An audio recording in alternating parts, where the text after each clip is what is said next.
Good morning students. आज का जो हमारा टॉपिक है उसका नाम है सजीव एवं उनका परिवेश। सजीव में सारे जीव जंतु आ जाएंगे, पेड़ पौधे आ जाएंगे। पेड़ पौधे और जीव जंतु सभी सजीव में आते हैं। और उनका परिवेश यानी कि वो कहाँ पर रहते हैं, उनका आवास क्या है, आज हमें इस चैप्टर में इसी के बारे में पढ़ना है। तो आप लोग घूमने तो जाते होंगे, गर्मी की छुट्टी होती है तब भी हम लोग सैर के लिए जाते हैं ना। कोई हिमालय की तरफ जाता है, कश्मीर जाएगा, बद्रीनाथ, केदारनाथ, और कुछ लोग राजस्थान भी जाते हैं, जयपुर, जोधपुर, बीकानेर। आप लोग जब घूमने गए होंगे तो आप जैसे ही अपने जिस स्थान पे रहते हैं उससे यदि पास में भी थोड़ी दूर भी जाएंगे ना तो आपको थोड़ा सा, आप जिस परिवेश में रहते हैं, जहाँ आप रहते हैं, उससे यदि थोड़ा सा भी आगे जाएंगे तो कुछ ना कुछ तो डिफरेंस नज़र आएगा। पेड़ पौधों में भी डिफरेंस नज़र आएगा, है ना, बोली में भी डिफरेंस आ जाता है ना। अलग अलग क्षेत्रों में अलग अलग भाषा का भी प्रयोग किया जाता है। ऐसे ही हम अलग अलग स्थानों पर जाएंगे ना तो हमें अलग अलग तरह की वनस्पति नज़र आएगी, अलग अलग तरह के जीव जंतु नज़र आएंगे। तो ऐसे ही यदि हम हिमालय पर जाते हैं, हिमालय की यदि आप देखते हैं तो हिमालय कितना सुंदर नज़र आता है। हिमालय के बड़े बड़े पहाड़ होते हैं, उन पर्वतों के ऊपर पूरा बर्फ से ढके होते, इतना सुहावना लगता है कि बस वहाँ से वापस आने की इच्छा नहीं होगी, पर ठंड बहुत लगती है वहाँ पर। तो ऐसे सुंदर सुंदर वहाँ की प्राकृतिक नज़ारे होते हैं। हाँ, इसके अलावा वहाँ पर कौन कौन से वृक्ष होते हैं, वहाँ पर होते हैं ओक। आप ये याद कर लीजिएगा क्योंकि ना हमें पता होना चाहिए कि कौन कौन से पेड़ कहाँ कहाँ पर होते हैं, है ना। हम जब साइंस पढ़ते हैं ना, बायोलॉजी पढ़ते हैं, तो हमको उसमें यही चीज़ें हमें याद होना चाहिए, है ना। तो यहाँ पर हिमालय में देखेंगे तो ओक, चीड़, देवदार, इनके वृक्ष वहाँ पर हमको दिखाई देंगे। लेकिन यदि हम मैदानी इलाकों में आएंगे तो हमको डिफरेंट टाइप के दिखेंगे। ऐसे ही यदि हम राजस्थान की यात्रा करेंगे, हम रेगिस्तान में जाएंगे, है ना, तो वहाँ पर क्या होगा, वहाँ पे गर्मी लगेगी। गर्मी लगने के साथ साथ वहाँ पर बहुत सारी रेतियाँ होगी, हवा उड़ती है ना, देखे होंगे संड्यू बन जाते हैं, रेत के छोटे छोटे टीले बन जाते हैं वहाँ पर। तो रेगिस्तान ऐसा होता है और वहाँ पर गर्मी भी बहुत लगती है, यानी कि जस्ट अपोजिट हो जाता है ठंडे प्रदेश के, उलट हो जाता है राजस्थान। यहाँ पर हम यदि पौधों को देखें तो यहाँ पर कैसे मिलेंगे, कैक्टस वाले, कांटे वाले मिलेंगे। जैसे यहाँ पर एक नाम दिया है, नागफनी का नाम दिया हुआ है। और यहाँ के यदि जीवों के देखें तो वहाँ ऊँट है यहाँ पर, और यहाँ पर थोड़े अलग टाइप के होंगे। और यदि इसी तरह से हम समुद्री एरिया में चले जाएं, अब हम कहाँ चले गए हैं, समुद्र पे, है ना। पर्वतों की ठंडाई ले ली, अब हमने रेगिस्तान की गर्मी ले ली, अब इसके बाद में हम जाते हैं समुद्री एरिया में। तो वहाँ पे कैसे वृक्ष नजर आएंगे, कैजुराइना वृक्ष नजर आएंगे, या फिर नारियल के बहुत सारे पेड़, आप लोगों ने टीवी में भी देखे होंगे ना, नारियल के पेड़ लाइन से लगे होते, कितने खूबसूरत लगते हैं। तो इस तरह से वहाँ की वनस्पति अलग हो गई है और वहाँ पे जीव जंतु भी अलग नजर आएंगे। केकड़े, मछली, ये सब समुद्र में नजर आएंगे। अब आप लोग देख रहे होंगे कि ये कुछ तो बहुत सूखे स्थान पे रहते हैं और कुछ नमी वाले स्थान पे रहते हैं, यानी कि जीव जो होता है ना वो हर स्थान पर रहता है। आप कहीं भी चले जाओ, आप हिमालय जाओगे वहाँ भी आपको जीव जंतु नजर आएंगे, रेगिस्तान जाओगे वहाँ भी नजर आएंगे। इवन यदि आप बहुत ज़्यादा जो हॉट एरिया होते हैं वहाँ भी आपको जीव जंतु नजर आएंगे। जैसे आपके इसमें बताया है कि ज्वालामुखी के जो मुहावने होते हैं ना, ज्वालामुखी देखा आपने, आग निकलती है ज्वालामुखी में से, गरम गरम लावा बाहर आता है, वहाँ पे भी जीवों का निवास होता है। ऐसा कोई स्थान नहीं है जहाँ जीव नहीं होते, हर स्थान पे। चाहे हम बर्फ अंटार्कटिका चले जाएंगे तो वहाँ की तहों के नीचे भी बैक्टीरिया प्रेजेंट रहेंगे। या हर स्थान पर, पूरी पृथ्वी में कहीं भी चले जाओ, आपको जीव जंतु, पेड़ पौधे तो नजर आते ही आते हैं। अगर पेड़ पौधे नहीं है तो सूक्ष्म जीव, छोटे छोटे जीव, बैक्टीरिया, और ये नजर आएंगे। देखिए आपके यहाँ पर एक कितना सुंदर सा चित्र दिया हुआ है, बुझो और पहली बैठे हुए हैं यहाँ पर, और ये छोटे छोटे चिड़िया उड़ रही है, एक पेड़ है, शीप है यहाँ पर, है ना। अपने को यही पढ़ना है बस, सजीव एवं उनका परिवेश। अब हम देखें मरुस्थल को, अगर हम गए हैं तो वहाँ पर हमें ऊँट मिलते हैं। यदि पर्वत पे जाते हैं तो जीव जंतु में वहाँ पे क्या मिलते हैं, हमको बकरी मिलेगी, याक, बड़े बड़े बाल होते हैं याक के, जैसे हमारे यहाँ भैंस होती है ना, इसी तरह उसका स्ट्रक्चर होता है, लेकिन वो वाइट कलर का होता है और लंबे लंबे उसके ऊपर बाल होते हैं। समुद्र में जाते हैं तो वहाँ पे हमको बहुत प्रकार के केकड़े, मछलियाँ, सीप और शंख, ये सब हमको वहाँ मिलते हैं। लेकिन हम चींटी को देखेंगे ना तो हमारी चींटियाँ तो रानी मछली होती है, हर जगह पे नज़र आ जाती हैं, है ना। चींटियाँ तो हमको हर हमारे घर के किसी भी कोने में जाओ या कहीं भी जाओ, आप किसी जंगल में भी जाओ, चींटियाँ हमें हर जगह नज़र आती हैं। यहाँ पे आप लोगों के एक एक्सपेरिमेंट दिया हुआ है, बहुत सिंपल सा एक्सपेरिमेंट है। इसके लिए एक ये टेबल दी हुई है, इस टेबल में आप लोगों को जंतु, पौधे और अन्य वस्तु के बारे में लिखना है। तो अब आप जब भी घूमने जाएंगे ना, बाहर घर से निकलेंगे, यदि आप जंगल में जाते हैं तो वहाँ कौन कौन से जीव देखें, है ना। जंगल में आप पर्वतीय क्षेत्र में यदि गए हैं तो पहाड़ी इलाके जो होते हैं जहाँ पर्वत होते हैं तो वहाँ के कौन से जीव जंतु देखें आपने, पेड़ पौधे देखें, उनके बारे में लिखना है, उनके नाम लिखना है। फिर मरुस्थलीय एरिया का नाम लिखना है कि मरुस्थल में हमने ऊंट को देखा, और दूसरे जो जीव जीव देखेंगे वहाँ पर उनके बारे में लिखना है। वनस्पति कैसी, तो वहाँ हमको झाड़ियाँ मिलेंगी, छोटे छोटे कैक्टस के पौधे मिलेंगे। समुद्र में जाएंगे तो हमको केकड़े, मछली ये मिलेंगे, वहाँ की वनस्पति। हम शिवाल के बारे में लिख सकते हैं। अन्य स्थान, या हम कोई और स्थान पे जाते हैं तो वहाँ से हमने क्या क्या कलेक्ट किया या हमने क्या देखा, उस बस इतना सिंपल सा है आपको, और इस टेबल को फिलअप करना है। कोई प्रॉब्लम नहीं आएगा इसको फिलअप करने में।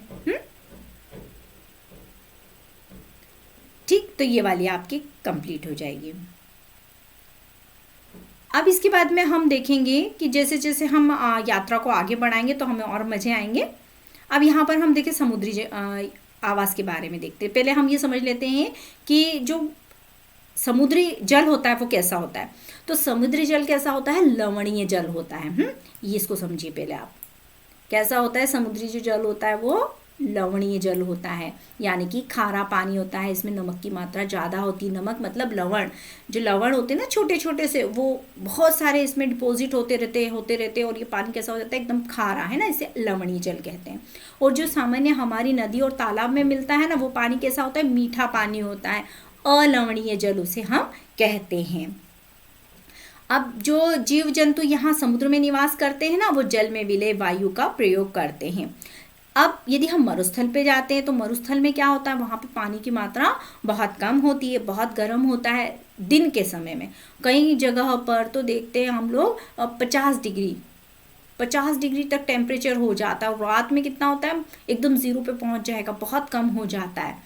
मरुस्थल में पाए जाने वाले पौधे जंतु भी ऐसे ही स्थान पे रहना चाहिए। तो दिन में इतनी हॉट, एकदम रात को ठंडा। तो वनस्पति और जंतु कैसे होंगे, जो इस वातावरण में रह सके। और ये कैसे सांस लेंगे, ये वायु के द्वारा सांस लेते हैं, है ना। जैसे जल में जो जीव जंतु है वो किस में सांस लेंगे, पानी में लेंगे। तो पानी में कौन सी गैस लेते हैं, वो भी ऑक्सीजन लेते हैं, और स्थलीय जीव भी ऑक्सीजन लेते हैं। लेकिन यहाँ पर बस ये याद रखना है कि जो जल में रहते हैं वो जलीय ऑक्सीजन का प्रयोग करते हैं, और जो स्थल पे रहते हैं वो स्थलीय वायु का प्रयोग करते हैं। अब देखो यहाँ पे समुद्र और मरुस्थल, इन दोनों में कितना अंतर है, बिल्कुल डिफरेंट है ना। समुद्र गर्म इलाका है, सूखा है एकदम, और मरुस्थल में, और अगर हम समुद्र में जाते तो भाई पानी पानी नज़र आ रहा है वहाँ पे, तो बिल्कुल कोई दोनों की सिमिलरिटी नहीं, बिल्कुल दोनों में बहुत ज़्यादा अंतर है। अब यदि यहाँ पर रहने वाले जीव जंतु का हम ऑब्जर्व करें तो कितना डिफरेंस हमको नज़र आएगा, है ना। आप यहाँ पे इस चित्र में देख रहे हैं, नीचे में करती हूँ इसको, ये देखिए, ये ऊँट नज़र आ रहे हैं, देखा आपने। रेगिस्तान का जहाज कहा जाता है इसे। क्यों कहा जाता है, क्योंकि ये रेगिस्तान में आसानी से रह लेता है। इतनी गर्मी पड़ती है, रात को टेम्परेचर ठंडा हो जाता है, पानी भी नहीं मिलता है, तब भी ये वहाँ पर अपना जीवन यापन कर लेता है। तो ऐसी क्या खासियत होती है इसमें, इस ऊँट में, तो वो खासियत हम समझते हैं कि वहाँ पर यह रह लेता है। तो ये देखिए, ये जो ऊँट है ना, इसका स्ट्रक्चर देख रहे हैं, इसकी स्किन कैसी एकदम हार्ड लग रही है हमको। इसकी स्किन जो होती है ना बहुत हार्ड होती है, ऐसी मोटी सी होती है ना। उसके नीचे क्या होता है, ये जो ऊपर देखिए यहाँ पर ये वाला पोर्शन दिख रहा है, इसे हम लार्ज हम्प बोलते हैं, बड़ा। इसमें क्या होता है, वसा की काफ़ी मात्रा ये स्टोर करके रखता है। एक बार पानी पी लेता है ना तो उसको 1 महीने तक फिर पानी की ज़रूरत नहीं लगती है ऊँट को। अब ये क्या करता है, ये जो ऊपर वाला पोर्शन है ना, यहाँ पे वसा आप समझते होंगे ना, फैट, इसको यहाँ स्टोर करता रहता है, और करके इसका ये कुबड़ काफ़ी ऊंचा हो जाता है। और जब ये भूखा रहता है ना, तो ये जो कुबड़ बोलते हैं हमारी देशी भाषा में, हम्प को कुबड़ बोलते हैं, ये कैसा हो जाता है, जब उसका खाना खा लेता है, ये यूज़ कर लेता है, तो ये वापस से नीचे हो जाता है। और इसके बाद में आप यह देखिए, इसके कर्ली हेयर्स होते हैं इसकी स्किन पे, और यहाँ नीचे की तरफ सॉफ्ट हेयर्स हैं। और इसके पैर देखिए कितने मजबूत हैं, बहुत लार्ज फीट होते हैं, काफ़ी इनकी हाइट होती है और ये मजबूत भी बहुत होते हैं। और इनके पैरों के स्ट्रक्चर देख रहे हैं आप यहाँ पर, ये कैसे हैं, यहाँ पर इस तरह का स्ट्रक्चर होता है ताकि ये रेती के अंदर धंसते नहीं है और नीचे गद्देदार होते, ऊपर से हार्ड नज़र आते हैं ना, और ताकि वो गर्म रेत होती है, दिन में बहुत गर्म हो जाती है तो ये तो जल जाएगा पैर, लेकिन इनका पैर नहीं जलता है, ये उसको साध लेते हैं, उसमें इतने अच्छे आसानी से ये रेती में दौड़ भी लगा सकते हैं। फिर क्या होता है, वहाँ पे तो तूफान चलते रहते हैं, खूब रेतियाँ उड़ती रहती है, तो इनकी जो आँखें हैं ना, ये आँखों, यहाँ पर देखो आप इसमें दिखा रखिए, आँखें की ये लॉन्ग आई लेशेज होती है, जो इनकी पलकें होती है ना, हमारी पलकें तो छोटी छोटी है लेकिन इनकी पलकें बड़ी बड़ी होती है, और बनावट इस तरह से होती है कि इनकी आँखों में धूल नहीं जाए। फिर इनकी नोज़ भी लार्ज होती है, और इनके जो होंठ होते हैं ना, ये भी ठीक होते हैं, बहुत रफ टाइप के होते हैं। हमारे तो थोड़ी सी ठंड पड़ी, थोड़ी सी गर्मी पड़ी, हमारे होंठ सूखने लगते हैं, इनके नहीं सूखते हैं। और इनकी गर्दन भी काफ़ी लंबी होती है। तो इनका स्ट्रक्चर ऐसा होता है कि ये वहाँ के वातावरण में आसानी से एडजस्ट कर लेते हैं, आसानी से वहाँ पर रह सकते हैं, खूब तेज़ी से दौड़ भी लगा सकते हैं, और बिना पानी के रह सकते हैं, बिना खाने खाए भी रह सकते हैं। तो ये सब इनके। अब इसके अलावा ये क्या करते हैं, इनके मूत्र उत्सर्जन की मात्रा भी बहुत कम होती है, यानी कि पानी को बॉडी से कम बाहर निकालते हैं, मल भी शुष्क होता है, और पसीना तो इनको आता ही नहीं है, क्योंकि शरीर से जल का ह्रास कम हो ताकि, और कई दिनों तक ये वहाँ पर निवास कर सकते हैं।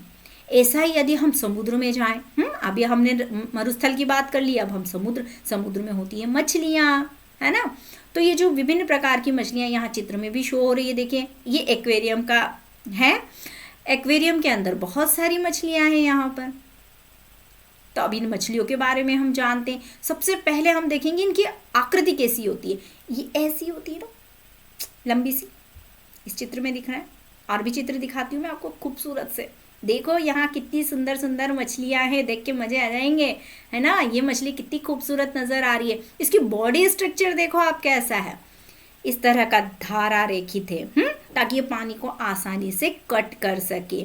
और यहाँ भी देखो ये किसी फेदर वाली फिश है, ये वाली फिश है ना, नीचे करती रुको, ये वाली फिश का नाम मालूम है आपको कौन सी फिश है, पैरेट फिश है, तोता फिश बोलते हैं इसको, तोते जैसी लगती है। तो ये रंग बिरंगा खूबसूरत सा किसका संसार है, मछलियों का। ये सब पानी के अंदर निवास करने वाली जीव है। तो इनका स्ट्रक्चर ही ऐसा होता है कि आसानी से उस पानी के अंदर मूवमेंट कर सकें। इनके इस तरह के पंख बने होते हैं, इन पंखों की सहायता से आसानी से उसमें तैर सकती। देखो सभी मछलियों में फ्लिपर्स हैं, सभी मछलियों में पंख है, ऐसी कोई भी मछली नहीं है जो पानी को काट नहीं सके, ऐसे ऐसे लहरा लहरा के ये चलती हैं। अब इनके देखो यहाँ पर और लिखा है कि शरीर पे चिकने शल्कों से ढका है। शल्क जो होते हैं मछली को सुरक्षा प्रदान करते हैं और आसानी से पानी में चलने में सहायता प्रदान करते हैं। इनके जो पूंछ, मैं इससे पहले जो 8 चैप्टर पढ़ाया था तब भी आप लोगों को बताया था, है ना। इनके पंख और पूंछ चपटी होती है, और ये क्या काम करती है, इनकी पूंछ इनका दिशा परिवर्तन करती है और संतुलन बनाए रखती है। ये जो पूंछ होती है ना, ये पीछे वाला पोर्शन, तो ये देखना आप जब भी मछली तैरती है ऐसे ऐसे से मूव करता है, तो इससे इसका संतुलन बॉडी का बना रहता है, और इसको किधर जाना है वो भी डिसाइड होता रहता है। हम लोग तो यहाँ आंखों से देख के डिसाइड करते हैं ना, ये पंखों से कर लेती हैं कि भाई इधर चलना है, ऐसे चलना है, फटाफट डायरेक्शन चेंज करते हैं। तो इस तरह से अब इनमें यहाँ ये जो पोर्शन देख रहे हैं ना, यहाँ इनके गिल्स होते हैं जिनसे यह सांस लेने का काम करते हैं। तो इनकी जो संरचनाएं होती है ये इन्हें कैसा अनुकूलन प्रदान करती है कि ये पानी के अंदर रह सके। तो बस अब हमको यही तो समझना था। अरे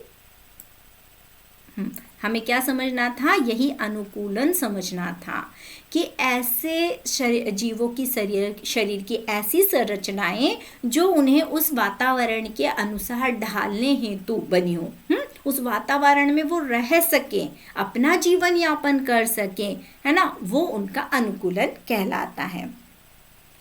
हम इसकी डेफिनेशन यहाँ भी देखते हैं। जिन विशिष्ट संरचना और स्वभाव की उपस्थिति किसी पौधे अथवा जंतु को उसके परिवेश में रहने के योग्य बनाती है, हम उसे अनुकूलन कहते हैं।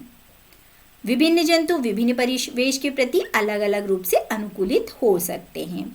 किसी सजीव का परिवेश जिसमें वह रहता है वह उसका आवास कहलाता है। अपने भोजन, वायु, शरण, अन्य आवश्यकताओं के लिए जीव अपने आवास पर निर्भर रहता है। अब आवास कौन कौन से होते हैं इनके बारे में पढ़ते हैं। तो सबसे पहले जिसके बारे में हम पढ़ेंगे वो है हमारा स्थलीय आवास। कौन सा आवास? स्थलीय। स्थलीय नाम से समझ में आ रहा है जो जीव स्थल पर रहते हैं। स्थल पे अब क्या क्या आ जाएंगे हमारे, जैसे घास, वन, घास के मैदान, मरुस्थल, तटीय, पर्वतीय क्षेत्र स्थलीय आवास के प्रमुख उदाहरण हैं। अब यदि हम जलीय की बात करें तो सेकंड जो हमारा आ जाता है वो है जलीय आवास।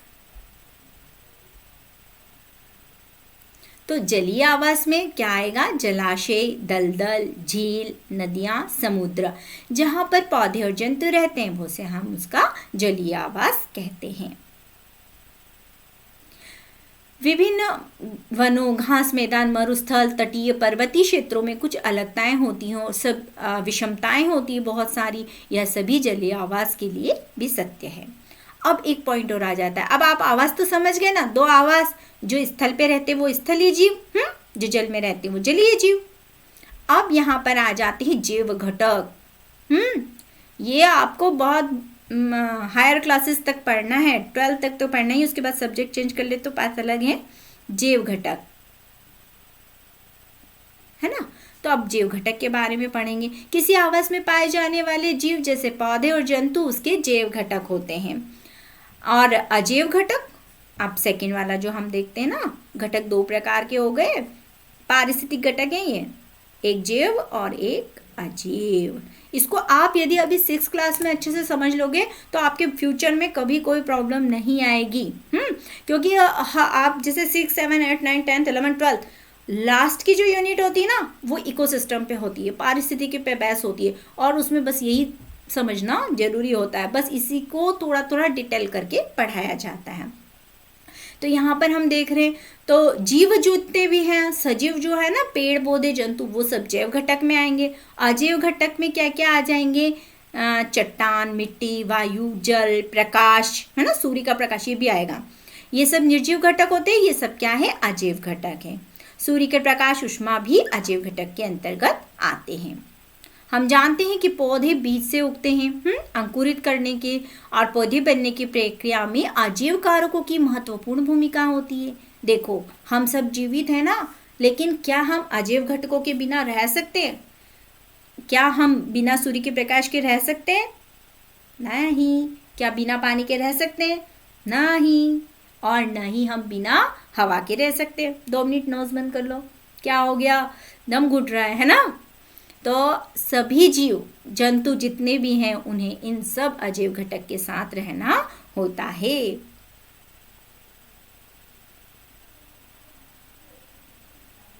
अब देखिए यहाँ पर एक एक्सपेरिमेंट है। एक बीज को अंकुरित किया गया है। बीज को यदि हम अंकुरित करेंगे तो कैसे अंकुरित करना है? आपको क्या लेना है? मूंग लेना है। आप कुछ थोड़े थोड़े थोड़े से बीज ले लेंगे, लेकिन हम 5 जगह उनको अलग अलग रखना है। हमारे एक्सपेरिमेंट में हमको क्या करना है? उनको जैसे यहाँ पर एक एग्जाम्पल दे रखा है। किसी को तो हमको अलमारी में रखना है जहाँ बिल्कुल धूप नहीं जाती है। किसी को हमको एकदम ठंडे वातावरण में रखना है, यानी कि फ्रीजर में रख दो आप जाके जहाँ बर्फ हो। कुछ को क्या करना है? पानी वाले नम स्थान पे रख दो जहाँ पे उसको पानी मिलता रहे। और एक जो है उसको हमको धूप में रखना है, दूसरे को हमको अंधेरे में रखना है। इस तरह से हमको अलग अलग, एक अंधेरे में रख दिया है। यहाँ से देख लेते हैं, कुछ छूटा तो नहीं है। सूखे हुए बीजों को पानी से भरना है, फिर धूप वाले कमरे में रखना है, अलमारी में रखना है, ठंडे वातावरण में रखना है, और उसको हमको 3 दिन बाद उसको हमको 3 भाग हमने बना दिए। उनको प्रतिदिन जल में नम रखना है, पहले गीला करके रखना है। फिर उसके बाद कुछ दिन बाद हम सब भागों को देखेंगे। तो 3-4 दिन बाद जब हम उसको खोल के देखेंगे ना तो क्या होगा? आप ये एक्सपेरिमेंट करके देखना। तो जहाँ पर ठंड ज़्यादा थी या जहाँ अंधेरा था वहाँ पर उसके अंकुरण क्षमता प्रभावित हुई। वो बहुत अच्छे अंकुरित नहीं होंगे, लेकिन जहाँ उसको नमी वाला वातावरण मिलता रहा, एक सामान्य से टेम्परेचर था, और वहाँ पर उसमें अंकुरण बहुत ज़्यादा होगा। यानी कि जो वायु है, जल है, प्रकाश है, ये सभी जितने भी घटक है ना, ये सब उसको प्रभावित करते हैं। यानी कि अंकुरण के लिए हमको एक विशेष वातावरण की आवश्यकता होती है। अब देखो यहाँ पर ये टेबल भी बताई हुई है कि परिवर्तन से कैसे सामंजस्य बनाते हैं। एक एग्जाम्पल दिया है कि यदि हम मैदानी क्षेत्र में रहते हैं और अचानक हम ऊंचे पर्वतीय क्षेत्र में चले जाएं, तो हमें क्या होती है, सांस लेने में दिक्कत आती है। आप लोग कभी जाए ना, तो मैं आप लोगों को सजेस्ट भी करूंगी, जैसे आप कई लोग, हम लोग तीर्थ यात्रा करने जाते हैं ना, बद्रीनाथ जाते हैं, केदारनाथ जाते हैं, या फिर कई लोग यहाँ पास में हमारे माउंट आबू है, यहाँ भी जाते हैं। तो लेकिन हम जैसे ही ऊंचाई पे जाते हैं ना, तो हमें ऑक्सीजन लेवल कम होने लगता है, हमें सांस लेने में बहुत दिक्कत आती है, कई लोगों को चक्कर तक आ जाते हैं। तो ऐसा क्यों होता है? क्योंकि वहाँ पे एटमॉस्फेरिक प्रेशर कम हो जाता है। लेकिन यदि हम वहीं रहने लगेंगे तो हम वहाँ के वातावरण के प्रति अनुकूलित हो जाएंगे, हम वहाँ से ढल जाएंगे, और ढलने के बाद में हम वहाँ पर रह सकते हैं, फिर हमें दिक्कत नहीं आएगी, फिर सांस लेने में भी कोई दिक्कत नहीं आएगी। अब ये कभी कभी क्या होता है, अल्प अवधि के लिए किसी जीव के शरीर में होने वाले छोटे छोटे जो परिवर्तन होते हैं वो पर्य अनुकूलन कहलाते हैं। कभी यह डेफिनेशन आए तो आप लिख सकते हैं कि पर्य अनुकूलन क्या है। परिवर्तन हजारों वर्ष में हुए अनुकूलन से किस प्रकार भिन्न है। ठीक, अब अनुकूलन, हमने तो अनुकूलन तो पढ़ लिया ना कि क्या होता है, कि जैसे वो जिस परिवेश में रहेगा उसके अनुसार अपने आप को ढाल लेगा। ठीक, ये उसका अनुकूलन हो गया। नहीं ढालेगा तो फिर ऊपर पहुंच जाएगा, ढलना तो है भाई। हाँ, अब ये अल्पकालिक भी होते हैं और दीर्घकालिक भी होते हैं, अब इनके बारे में हम पढ़ते हैं। अब ये जो अल्पकालिक होते हैं ना, कई बार ये डेंजरस हो जाते हैं, इनकी वजह से जीव की मृत्यु हो जाती है। अब हम अगर दीर्घकालिक देखें तो हजारों वर्षों की अवधि में किसी क्षेत्र में अजैव घटकों में यदि परिवर्तन आता है, वे जंतु इन परिवर्तनों के प्रति अपने आप को नहीं ढल पाते तो मर जाते हैं। केवल वही जीवित रहते हैं जो बदलते परिवेश के अनुसार अनुकूलित हो जाते हैं। अजैव कारकों के लिए भिन्न विधि से ये अपने आप को अनुकूलित कर लेते हैं। इसका परिणाम भिन्न आवास में जीवों की विविधता का होना है ना। आप लोग देखेंगे कि पर्टिकुलर किसी एरिया में सिर्फ एक ही जीव जंतु नहीं रहता है, अलग अलग बहुत तरह के जीव जंतु निवास करते हैं। यही तो जैव विविधता होती है कि विशेष संख्या एरिया में जीवों की जो विभिन्नता होती है वही जैव विविधता कहलाती है। ठीक, अब यहाँ पर अजैव घटक और उसमें रहने वाले विभिन्न जीव जंतुओं के अनुकूलों का अध्ययन करेंगे। तो अब अपन घूम के आते हैं। चलो अब हम किसकी सैर करेंगे, यहाँ पर मरुस्थल की सैर करते हैं। किसके साथ? ऊंट के साथ। तो ऊंट के अनुकूलन तो हम देख ही चुके हैं, लेकिन अब हम किसके साथ कर रहे हैं, यहाँ पे वनस्पति के साथ भी करेंगे। ओके, मरुस्थल में रहने वाले पहले हम जंतु के साथ है ना, फिर वनस्पति के साथ। तो पहले हम जंतु ले लेते हैं, तो चूहा ले लेंगे और सांप ले लेंगे। तो चूहा और सांप जो होता है उसका स्ट्रक्चर तो भाई ऊंट से अलग होता है, फिर भी वो रेगिस्तान में जिंदा रहते हैं। तो कैसे जिंदा रहते हैं, तो देखो वो क्या अनुकूलन अपनी बॉडी में करते हैं। आपने चूहे का शेप देखा है कैसा होता है, इस तरह से उसके दांत होते हैं, इंसिजर दांत, बिल बनाता है, पूरे टाइम घिसते रहता है उन दांतों को। घिसना भी जरूरी है। क्यों जरूरी है? क्योंकि उसके जो इंसिजर होते हैं ना, सामने वाले लंबे लंबे दांत, वो जीवन पर्यंत बढ़ते रहते हैं। अगर वो उनको नहीं घिसेगा ना तो इतने लंबे, उससे भी ज़्यादा लंबे लंबे हो जाएंगे। तो क्या वो चल पाएगा? नहीं चल पाएगा, उसका अनुकूलन नहीं रहेगा। इसको अनुकूलन बनाने के लिए अपने दांतों को घिसना पड़ता है, इसीलिए तो वो बिल को खोदता रहता है। तो ये जो चूहे होते हैं ना, यहाँ पर रेगिस्तान में ऊपर तो बहुत गर्मी पड़ रही है, धूप हो रही है, और ये ज़मीन के अंदर देखो कितना अंदर गहराई में इसके बिल बने हुए हैं। ऐसा रहता है चूहा बिलों के अंदर। और ये जो सांप होता है ना, ये इन्हीं बिलों पे कब्जा कर लेता है। सांप बिल नहीं खोद पाता है, बिल तो कौन खोदता है? चूहा। और चूंकि वो पावरफुल है ना सांप, जाके इनके बिलों में चले जाता है और इनको भी खा लेता है। अच्छा नहीं होता है, ठीक है। तो इस तरह से ये अपनी रक्षा करते हैं। इनका स्ट्रक्चर भी ऐसा बन जाता है कि बिल्कुल आसानी से रह सकते हैं, और जमीन के अंदर गहराई में ये सांस भी ले सकते हैं। और कब बाहर निकलते हैं ये? जब रात को टेम्परेचर कम हो जाता है, ठंडा हो जाता है, तभी ये जंतु बाहर निकलते हैं। अब वनस्पति को देख लो, यहाँ की वनस्पति कैसी है, एकदम सूखी सी है। देखो चारों तरफ सूखा पड़ा हुआ है, यहाँ कैक्टस लगे हैं, नागफनी का चित्र दिखाया हुआ है यहाँ पर। तो इसके बारे में भी अभी समझेंगे, पहले हम क्रियाकलाप कर लेते हैं, फिर इसको समझते हैं। ठीक, कैक्टस और इसका एक्सपेरिमेंट है यहाँ पर कि कैक्टस का पौधा लेना है, और जिसके पहले हमने जो चैप्टर में एक एक्सपेरिमेंट नहीं करा था वाष्पोत्सर्जन वाला, कि पौधे के ऊपर एक पॉलीथीन बैग लगा दिया था। फिर हमने वाष्पोत्सर्जन देखा था कि कितनी पानी की बूंदें आई। लेकिन जब हम यही प्रयोग इसके साथ करेंगे तो पानी की बूंदें बहुत कम आएगी नहीं, है ना। तो ये जो कैक्टस है ना, इनकी जो ये दिख रहा है आपको, ये तना है इसका, और यहाँ पे ये जो कांटे दिख रहे हैं ना, ये क्या है, इसकी पत्तियां हैं। ये जो स्ट्रक्चर है ना पत्ती जैसा, ये तो इसका तना है। इसमें छोटे छोटे कांटे होते हैं ना, वो पत्तियां होती है, ध्यान रखिएगा, भूलना नहीं है। तो यहाँ पर ये इस तरह का अनुकूलन रख लेते हैं, और फिर इनकी ये जो है ना तना खूब ऐसा मोटा मोटा चपटा चपटा होता है ना, इसके अंदर बहुत सारा लिक्विड होता है, भरा हुआ रखता है, स्टोर करके रखते हैं, ताकि बहुत गर्मी पड़े तब भी अपना भोजन ले लें। और इनके ना वाष्पोत्सर्जन तो बहुत कम होता है, पत्तियों से पानी नहीं निकलता है, तभी तो ये वहाँ जीवित रह पाते हैं। बस यही तो इसी में लिखा हुआ है कि इनकी जो पत्तियां होती है कांटों में बदल जाती है। पत्तियों में होने वाला वाष्पोत्सर्जन में जल की हानि भी नहीं होती है, और ये जो इसकी पत्ती नुमा रचना होती है वो उसका तना होता है। प्रकाश संश्लेषण सामान्यतः तने के द्वारा किया जाता है, और साथ में इस पे मोटी मोम की परत होती है जो पौधों को जल संरक्षण में सहायता करती है। ये भी आप अच्छे से याद कर लिएगा, मोटी परत होती है जो पौधों को जल संरक्षण में सहायता करती है। मरुस्थलीय पौधों की जड़ें जल अवशोषण के लिए मिट्टी में गहराई तक जाती है। देखो परीक्षा में यदि प्रश्न आता है ना कि मरुस्थल के अनुकूलन लिखिए, तो आपको ये सारे पॉइंट लिखने पड़ेंगे कि पत्तियां कांटे बन गई है, वाष्पोत्सर्जन नहीं हो रहा है, तना प्रकाश संश्लेषण कर रहा है, और जड़ें जो है बहुत गहराई में जा रही है, तने के ऊपर मोटी मोम की परत है। तो ऐसे 8-10 पॉइंट आप लोगों को इसमें लिखने पड़ेंगे। अगर जलीय अनुकूलन आए तो जो मैंने इसके पहले बताया वो सब लिखने पड़ेंगे। वो ये किसके बारे में थे, ये वनस्पति के बारे में, है ना। इसके पहले अपन ने जंतुओं के पढ़े, जंतु में हमने ऊंट का पढ़ा। अगर ऊंट का अनुकूलन पूछ लिया तो आप ऊंट का पूरा अनुकूलन लिख सकते हैं। इस तरह के प्रश्न परीक्षा में आते हैं, आप लोग याद कर लीजिएगा। और तो और कई कॉम्पिटिटिव एग्जाम में भी आएंगे कि भाई इसका अनुकूलन बताइए, है ना। वहां पे चित्र दिख देंगे कि भाई इसकी पत्ती कहाँ है, तो आपको पता होना चाहिए कि कांटा है। नागफनी में जो पत्ती होती है वो कांटा होती है। अब दूसरा देखते हैं, अब पर्वत पे जो पर्वतीय क्षेत्रों पे जो पाए जाते हैं ना पेड़ पौधे, उनमें क्या अनुकूलन होते हैं। तो ठंडे होते हैं भाई, पर्वत पे तो हिमालय के उधर जाएंगे तो ठंडा, ठंडी ठंडी हवा, बर्फ भी होती है, बहुत सारी जगह पर हिमपात होता है ना। जो हिमपात मतलब बर्फ का गिरना। यहाँ पे भी कई प्रकार के, देखिए इस तरह की ये वनस्पति पाई जाती है, इस तरह के यहाँ पे पेड़ पौधे होते हैं। पर्वतीय आवास के कुछ वृक्षों को दिखाया है।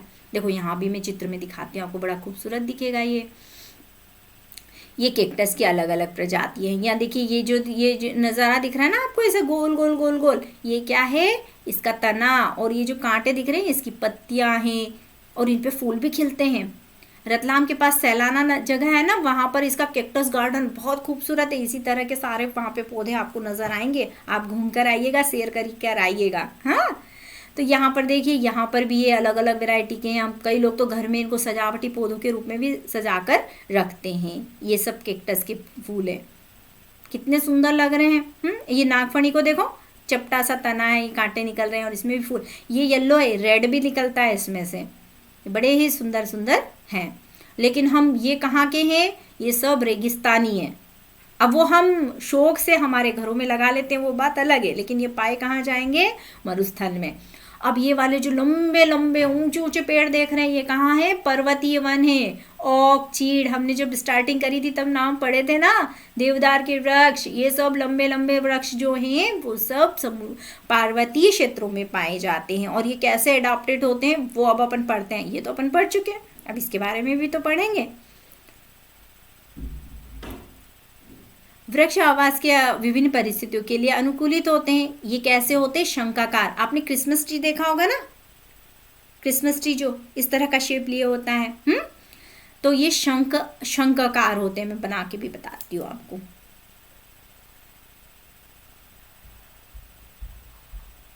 इस तरह, इस रचना को क्या बोलेंगे? शंखाकार, है ना। इस तरह के बने हुए होते हैं। इनकी जो शाखाएं होती तिरछी होती है। इनके वृक्षों की पत्तियां सुई के आकार की होती है। वर्षा जल और हिम को सरलता से नीचे खिसका देती है। अब देखो, मान लो इसके ऊपर बारिश होती है यहाँ पर, है ना, और बर्फ गिरती है। अरे क्या हो गया भाई, यहाँ पे जैसे बर्फ गिर रही है,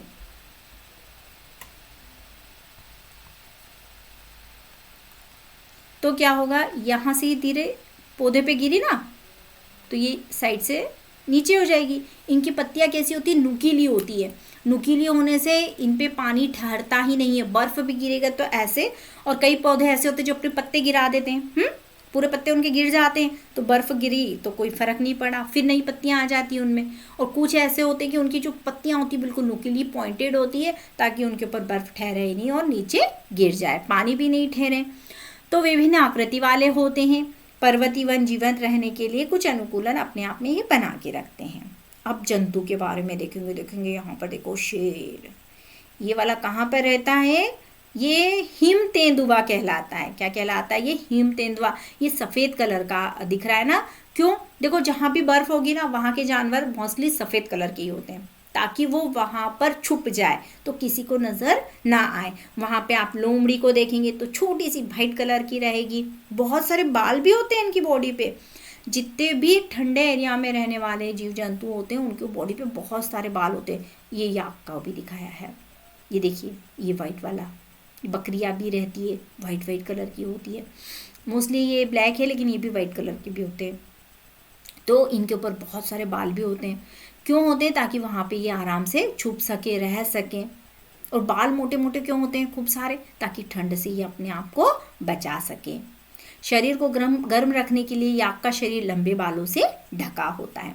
इनकी त्वचा मोटी होती है और ठंड से इनका बचाव करती है। इनकी जो त्वचा होती है ना, जैसे मैंने ऊँट में बताया था फैट स्टोर करके रखता है, ऐसे ही इनकी त्वचा पे जब बहुत ज़्यादा बर्फबारी होती है तो ये बाहर नहीं निकल पाते, लेकिन भूख तो सबको लगती है ना, तो इनकी स्किन में जो वसा होती है ना, उसका उस समय ये लोग प्रयोग करते हैं।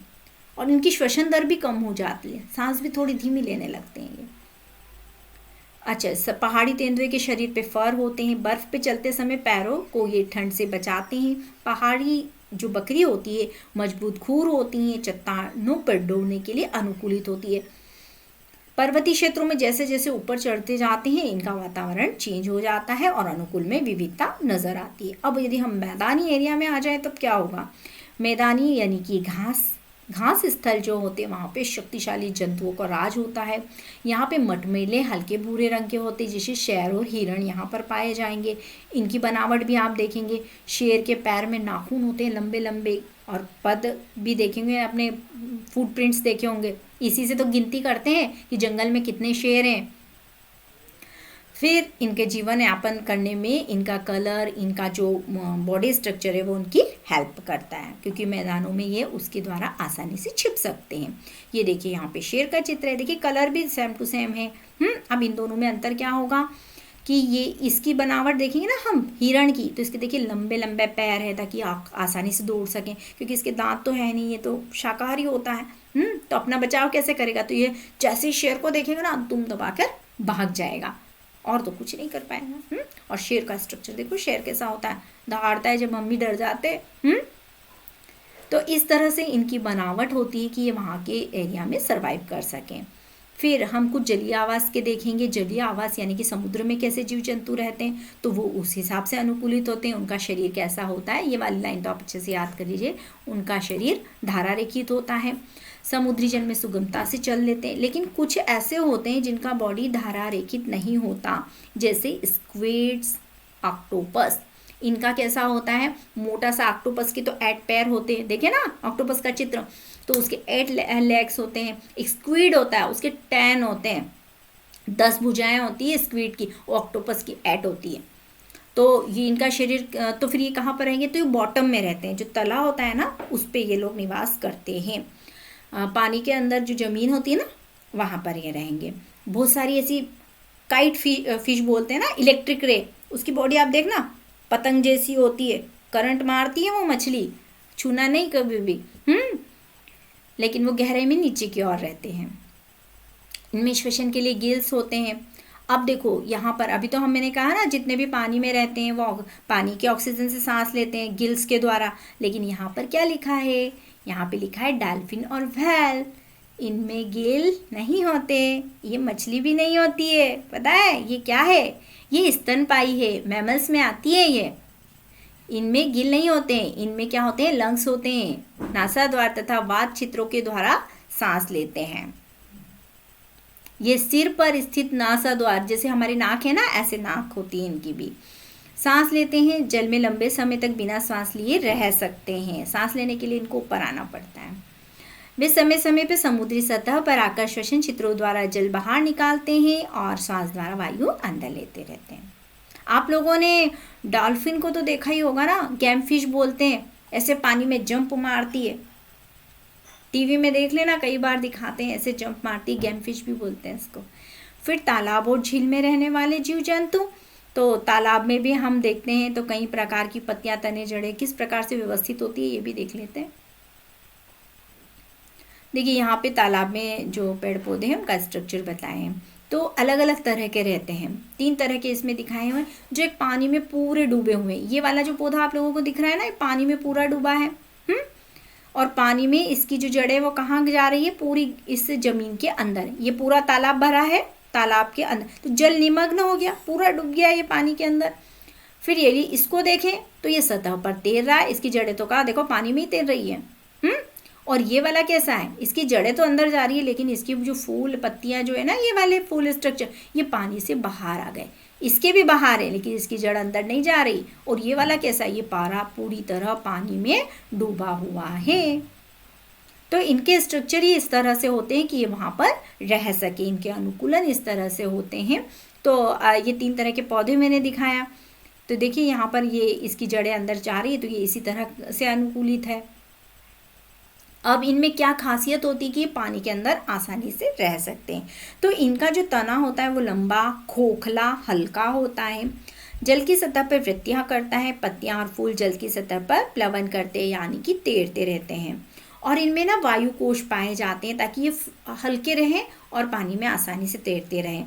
और इनके जो पत्ते होते हैं ना, जैसे कमल का आपने देखा होगा, तो उसकी पत्तियों पर, उसमें पानी बिल्कुल नहीं ठहरता, बहुत चिकनी होती है, उसके ऊपर भी एक परत चढ़ी होती है, मोम की परत या क्यूटिल बोलते, तो उस पर भी बिल्कुल पानी से कोई उस पौधे को नुकसान नहीं होता है।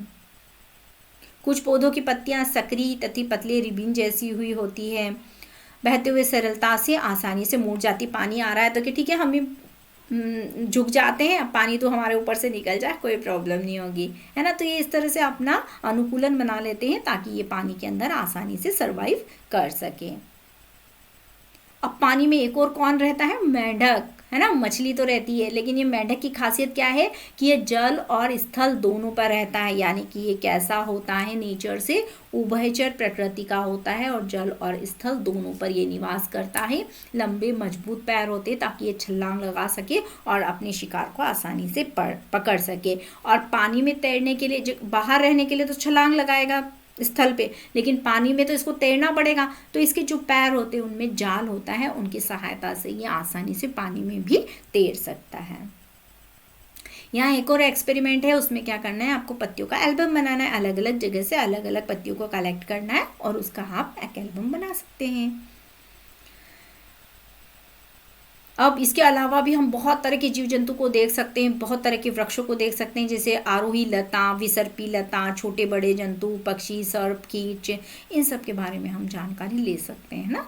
अब इनमें कुछ सजीव होते हैं, कुछ निर्जीव होते हैं। सजीव निर्जीव से तात्पर्य है ना, तो कुछ ऐसे कैरेक्टर होते होंगे जो सजीव बनाते हैं हमें। ये एक कहानी है, आप लोग इसका पढ़ लीजिएगा, है ना, ये जो लिखा हुआ है इसमें कुछ ऐसा समझाने जैसा नहीं है, होता तो मैं बता देती। बस एक सिंपल सा लिखा हुआ है कि सजीव निर्जीव में हम कैसे डिफरेंस करेंगे। तो कुछ चीज़ें ऐसी होती है जिनसे हम ये जान सकते हैं कि ये सजीव है और ये निर्जीव है। सभी जीव जंतु से तो आप भली भांति परिचित है, इसलिए मुझे नाम लेना आवश्यक नहीं है। अब क्या कैरेक्टर है जिनके आधार पर हम बताएंगे कि ये सजीव है। तो सबसे पहले भोजन। क्या आप बिना भोजन के रह सकते हैं? नहीं, बिल्कुल नहीं रह सकते। तो भोजन करना एक जीवित जो जीव है उसके लिए आवश्यक है। तो हम देखते हैं कि पौधे पौधे क्या करते हैं, अपना भोजन प्रकाश संश्लेषण की प्रक्रिया के थ्रू स्वयं बनाते हैं, जबकि जंतु उनके ऊपर डिपेंड रहते हैं, या तो शाकाहारी होते हैं या मांसाहारी होते हैं। जंतु तो दो ही तरह का होंगे ना।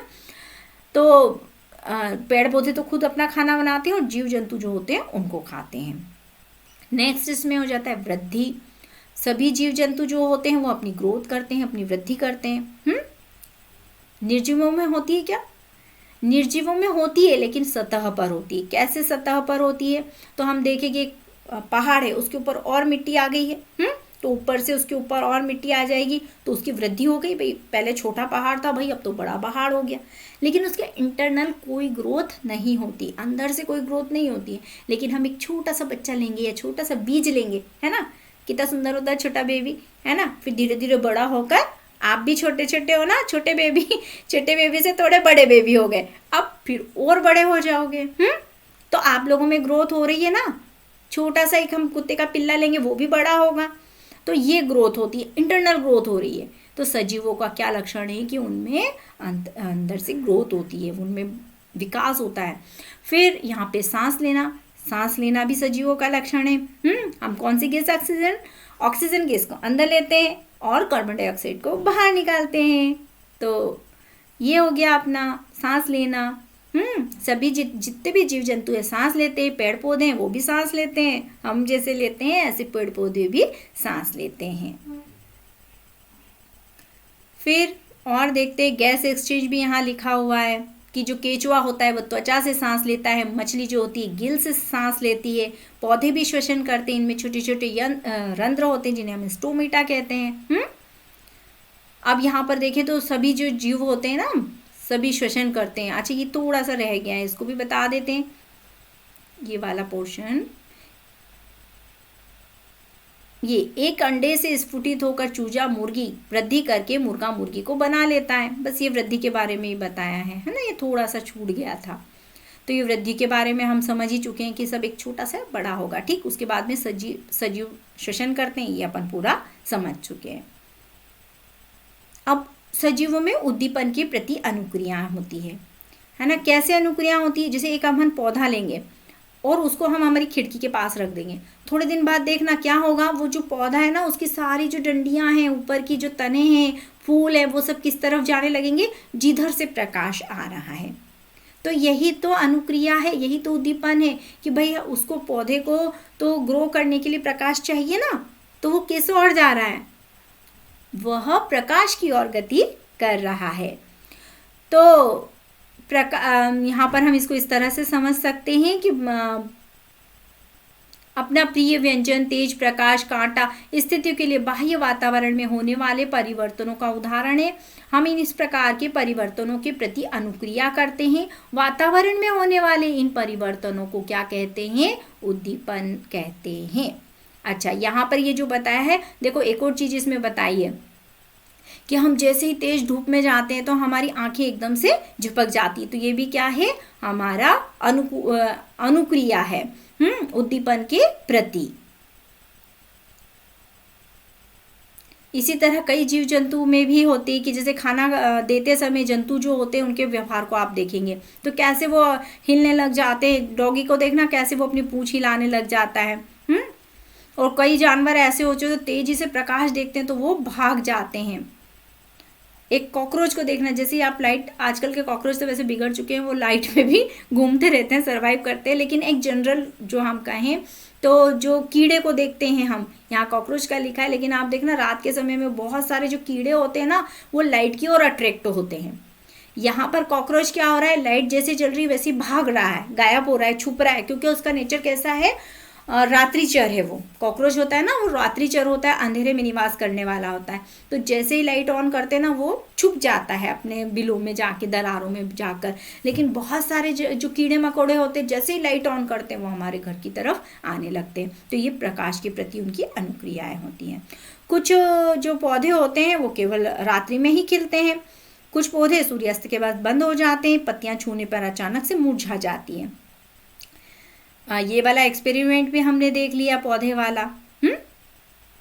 कि किस और वृद्धि करेगा, जिधर की तरफ प्रकाश होगा। ये एक्सपेरिमेंट आप घर पर भी करके देख सकते हैं। फिर नेक्स्ट है सजीव में उत्सर्जन। जितने भी सजीव होते हैं उनमें उत्सर्जन की क्रिया होती है। पसीना निकलेगा या फिर उनमें मलमूत्र का विसर्जन होगा। तो ये सब इनमें जैव प्रक्रम के अंतर्गत आते हैं। यानी कि उत्सर्जन से तात्पर्य क्या होता है, हम जब भोजन करते हैं ना, तो वो भोजन से हमारी बॉडी में कई अपशिष्ट पदार्थ बनते हैं। करने के बाद जब उसको यूज़ कर लेते हैं तो वो जो वेस्ट मटेरियल जैसे अमोनिया है, यूरिया है, तो इनको बॉडी से बाहर करना होता है। तो अपशिष्ट पदार्थों का निष्कासन का प्रक्रम जो होता है वो क्या कहलाता है, वह उत्सर्जन कहलाता है। ये उत्सर्जन की परिभाषा हो गई।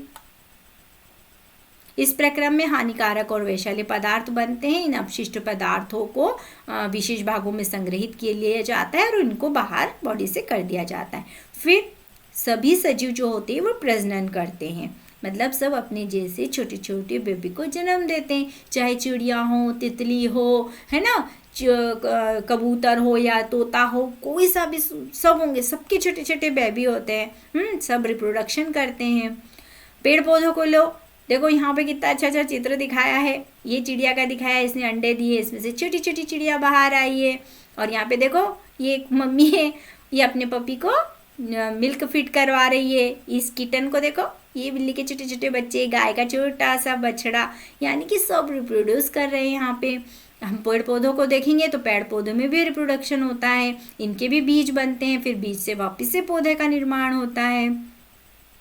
लेकिन इनमें अलग तरह के अलग अलग होते हैं। जैसे यहाँ पर हम पढ़ेंगे तो कायिक द्वारा पौधे के उत्पन्न करना, है ना। जैसे ये एक पौधा है, आलू में हम लोगों ने देखा आलू तना है, इसमें कक्षत कलिकाएं होती है, उनको यदि लगा दिया जाए तो उनसे भी एक पौधा बन जाता है, तो इसे हम कायिक जनन बोलते हैं।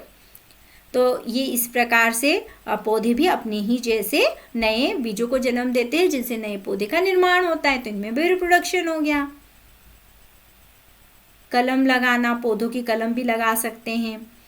तो सजीव प्रजनन प्रक्रिया द्वारा अपने जैसे समान संतान को उत्पन्न करते हैं। विभिन्न जीवों की प्रजनन की विधियां अलग अलग होती हैं, ये हम बड़ी कक्षाओं में पढ़ेंगे। पौधों की अलग अलग जो विधियां होती है ना जनन की, वो अलैंगिक जनन, लैंगिक जनन, जीव जंतु का, वो भी बड़ी क्लासेस में पढ़ेंगे। अब गति करते हैं, जितने भी जीव जंतु होते हैं ना, वो एक स्थान से दूसरे स्थान पर गति करते हैं। अब आप बोलोगे पौधे तो चलते ही नहीं है ना, पौधे नहीं चलते, लेकिन फिर भी उनमें गति होती है जो हमें स्पष्ट रूप से दिखाई नहीं देती, लेकिन पौधों के अंदर भी गति होती है। कैसे गति होती है, जैसे हम देखें तो उनमें खाद्य पदार्थों का स्थानांतरण होता है, एक स्थान से दूसरे स्थान, पुष्पों का खिलना, बंद होना, ये सब उनकी गति है। जबकि ये सारे गुण किस में नहीं होते हैं, निर्जीव में ये सब गुण विद्यमान नहीं होते। तो इस प्रकार से हम सजीव निर्जीव में अंतर कर सकते हैं। इसके बाद जितने भी सजीव होते हैं उनकी मृत्यु होती है, और मृत्यु होने के बाद जीवों की प्रजातियां हजारों वर्षों तक अस्तित्व में रह सकती है। अगर प्रजनन होता है तो कोई अकेला जीव है तो वो नहीं रह सकता है, उसका अस्तित्व खत्म हो जाएगा, तो रिप्रोडक्शन होना तो जरूरी है। इस प्रकार से हम जितने भी सजीव हैं उनमें श्वसन होता है, उत्सर्जन होता है, उद्दीपन के प्रति अनुक्रिया होती है। इसमें एक आपको एग्जाम्पल देना मैं भूल गई, उद्दीपन के प्रति जो अनुक्रिया है ना, इसमें टचमी नॉट देखा आपने, छुई मुई का पौधा, जैसे उसे हम टच करेंगे वो अपनी पत्तियों को बंद कर लेता है। एक तरह से वो इंसेक्टिवोरस होता है, कीड़े खाने वाला, लेकिन हाँ बहुत अच्छा लगता है जब वो अपनी पत्तियों को बंद कर लेता है। जैसे हम उसको टच करेंगे वो अपनी पत्तियां बंद कर लेता है, तो वो अनुक्रिया को दर्शाता है, यानी कि हो गया ना सजीव। लेकिन हम देखें तो जो दूसरे भी जैसे साइकिल, घड़ी, इन लोगों में इस प्रकार की ना तो कोई गति होती है, ना उनके आकार की वृद्धि होती है, कुछ भी नहीं होता है उनमें। तो हम उनमें डिफरेंस कर सकते हैं इस आधार पर, है ना। अब देखो कुछ चीज़ें ऐसी होती है, यहाँ पे मूंग के बीज का एग्जाम्पल दिया है कि यदि हमने इसको भंडार करके रखा है, ऐसे नेचुरल हमारी दुकान में या घरों में रखा है, तब ये किस स्थिति में इसको रखेंगे, सजीव में या निर्जीव में। तो यहाँ पर इसका एक्सपेरिमेंट बताया है, तो हम देखेंगे कि यहाँ पर यदि हम उसमें रखा हुआ है और उस बीज के बोरी के अंदर हम हाथ डालेंगे तो हमको थोड़ी सी गर्माहट लगेगी। इसका मतलब क्या है कि वो सांस ले रहा है बीज, उसमें और क्रिया नहीं हो रही है, लेकिन उसमें कार्बन डाइऑक्साइड थोड़ी थोड़ी निकल रही है। बाकी जब वो प्रसुप्ति की अवस्था में होता है ना, जब सूखा हुआ बीज होता है तो उसमें उपापचय वगैरह दूसरी क्रियाएं नहीं होती। वो सब कब होगी? जब उसको पानी मिल जाएगा, मिट्टी मिल जाएगी, सूर्य का प्रकाश मिल जाएगा, तब उसमें अनुक्रियाएं होंगी। लेकिन यदि वो सूखा रखा है तो उसमें उस समय नहीं हो रही है, लेकिन फिर भी उसमें श्वास दर होती है। तो इस बस हमको यही सब समझना था कि यही हमारा जीवन है ना। और हमारा जीवन कैसा है? बहुत सुंदर है। हम लोग देखते ना हमारे चारों तरफ कितना सुंदर नज़ारा है, कितने सुंदर सुंदर पेड़ पौधे हैं, पशु पक्षी हैं, सुंदर सुंदर चिड़िया है, तितलियाँ है। ये संसार कितना रंग बिरंगा है। तो कैसा लगा ये संसार मेरे साथ आप लोगों को? अच्छा लगा तो लाइक कर देना, है ना। Okay, bye.